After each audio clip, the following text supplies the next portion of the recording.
à Boulogne-Billancourt, côté Rive de Seine, pour visiter un bâtiment devenu emblématique, Metal 57, le siège social de BNP Paribas Real Estate.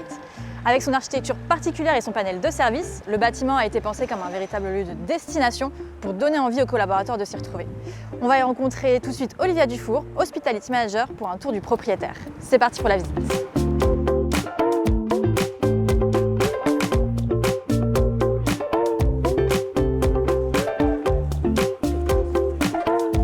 Olivia, bonjour. Bonjour Julie. Merci de nous accueillir ce matin. Avec plaisir. Alors, est-ce que vous pouvez nous expliquer où nous sommes? Qu'est-ce que Metal 57 et comment est né ce projet de siège social?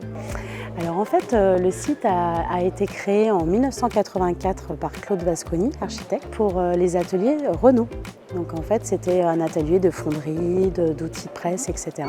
En 2015, le maire de Boulogne a demandé à notre président et à Dominique Perrault, architecte international et designer urbain, de lui trouver une solution pour ce bâtiment. Donc nous avons proposé une réhabilitation jusqu'à 50% du bâti d'origine. Et du coup, BNP Paribas Real Estate s'est installé quand exactement dans le bâtiment? BNP Paribas Real Estate a accueilli ses 1500 collaborateurs l'année dernière et puis depuis mars 2022 nous avons accueilli d'autres sociétés, la société Netatmo, la société Odigo, Cronenbourg, Kellogg's, bientôt Henkel et ça c'est assez amusant, Renault vient exactement, tout à fait. Vous oscillez entre quel taux d'occupation environ depuis l'installation? On a un taux qui est très bon puisque on est en moyenne à 70%. D'accord. D'occupation. Un bon taux post-Covid avec le télétravail. Tout à fait. Est-ce que vous avez une charte de télétravail aussi, il me semble? Oui, exactement. Donc, au sein de BNP Paribas Real Estate, en fait, les collaborateurs ont 2 jours de télétravail. Ok. En moyenne. Vous nous faites faire un tour? Oui, avec plaisir. C'est parti.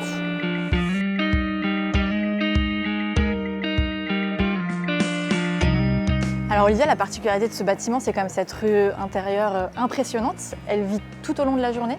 Oui, tout à fait. C'est vraiment un espace chronotopique. C'est un espace qui est dédié donc à tous les occupants du bâtiment pour pouvoir y déjeuner le midi. Ouais. Pour autant, les gens peuvent s'y installer, soit pour prendre une pause, soit pour y travailler. D'accord. Aussi bien seuls ou à plusieurs, parce que vous voyez qu'on a énormément d'espace possible. Oui. Vous avez également les riverains qui peuvent accéder à cette rue, qui peuvent y passer. D'accord. Ils peuvent s'arrêter aussi pour déjeuner, prendre un café? Alors en fait, ils peuvent venir pour le moment, pour y travailler s'ils souhaitent, se poser. Pour la partie restauration, ça n'est pas encore finalisé. D'accord. Qu'est-ce qui a poussé BNP Paribas Real Estate à entreprendre une démarche d'hospitality management? Alors en fait, c'était un réel besoin par rapport au souhait de faire revenir les gens sur place et de leur proposer quelque chose qu'ils n'ont pas au quotidien chez eux. Donc avec une palette de services à la hauteur des attentes, avec une salle de sport, avec une conciergerie, cette rue intérieure avec tout son food court, tous ses stands de restauration. L'idée, c'était vraiment de donner envie aux gens de revenir, de faire vivre une expérience différente à nos collaborateurs. C'est vrai qu'on entend souvent le mot expérience quand on parle d'hospitality management. Tout à fait, oui. Et pour faire vivre et animer tous ces services, vous avez donc été recruté en tant qu'hospitality manager. Oui. Quelles sont vos missions au quotidien? Alors mes missions, c'est de faire connaître en fait les services au niveau du bâtiment, également donc les chapeauter. Donc tous les jours, je suis au contact de mes prestataires sur place.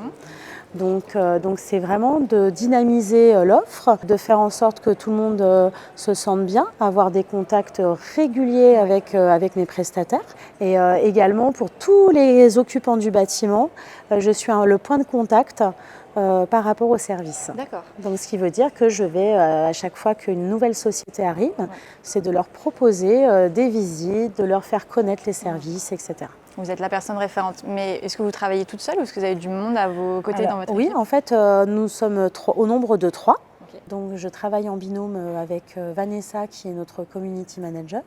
Vanessa gère tous les événements qui sont dans les espaces communs du bâtiment, donc pour tous les occupants. Elle travaille sur des thématiques aussi. Donc on a par exemple la semaine de la qualité de vie au travail. Elle va en fait travailler avec tous les prestataires. Elle va également communiquer sur l'application Metal 57. Donc c'est elle qui va gérer toutes les diffusions, toutes les informations que l'on peut trouver. C'est la partie communication événementielle. Et on a également une personne qui gère toute la technique sur le bâtiment. Technique et sécurité.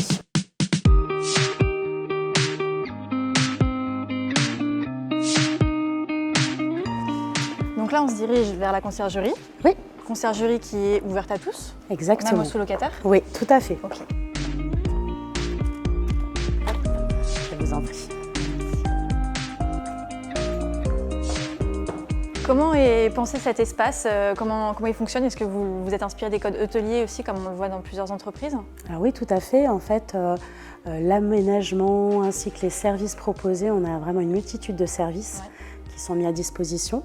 Notre responsable conciergerie va personnaliser son accueil pour chacun. Dans une notion de service client, exactement. Ouais. Donc, elle va connaître les habitudes. Elle va aussi informer les personnes qui ne connaissent pas encore les services de la conciergerie. Donc, elle va vraiment être aux petits soins pour chacun. Et est-ce que vous échangez aussi régulièrement avec la direction de l'environnement de travail ou direction immobilier? Oui, tout à fait. En fait, nous avons des points réguliers. Alors, journalier, ça c'est certain. Et on a effectivement un point hebdomadaire.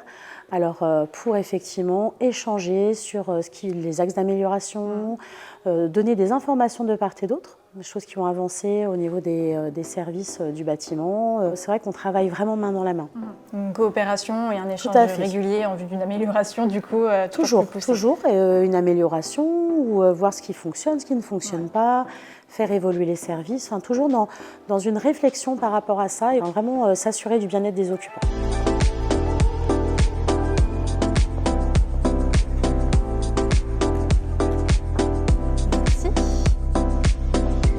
Une première salle de sport plutôt cardio a priori, si je recrois les machines. Quelle offre de sport vous proposez au total sur le bâtiment? Alors en fait, on a des cours collectifs et on a bien évidemment des salles comme celle-ci. Donc celle-ci avec plutôt des machines. De l'autre côté, on a un espace musculation. On a une salle aussi dédiée au vélo. Nous avons de très bons taux de captation, de bons taux de fréquentation. Comment vous mesurez justement l'utilisation des services?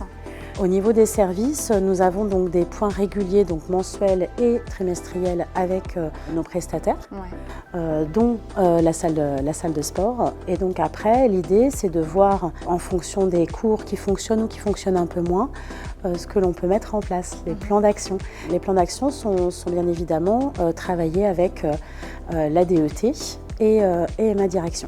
Et il me semble qu'il y a aussi tout un pan digital pour les services comme la salle de sport pour justement pouvoir réserver, accéder aux services et suivre les informations du bâtiment. Oui, tout à fait. Donc l'application s'appelle Metal 57. Vous pouvez par exemple réserver votre cours. Vous pouvez voir ce que vous allez avoir à déjeuner.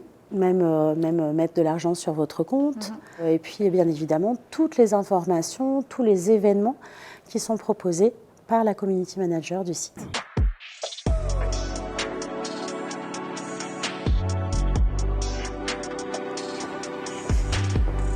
Donc là, on est sur un deuxième espace café. On a vu celui au rez-de-chaussée déjà. Là, c'est un deuxième au 7e étage. Tout à fait. Les salariés viennent assez souvent sur l'heure du déjeuner, pour le café du matin. Exactement. Donc, c'est le Café Lounge. Sa particularité, c'est qu'il donne accès directement au rooftop. Donc ça fait partie de l'expérience utilisateur. Comment vous l'avez pensé de manière générale dans le bâtiment? Alors en fait, ce sont des groupes de travail qui ont été organisés extrêmement en amont. Ces groupes de travail étaient composés donc de nos départements, de nos directions de l'environnement de travail, de ma direction, donc Property Management, également des Business Services, de l'équipe des Business Services et également des RH, des ressources humaines. Pour terminer la visite, on monte au rooftop? Avec plaisir.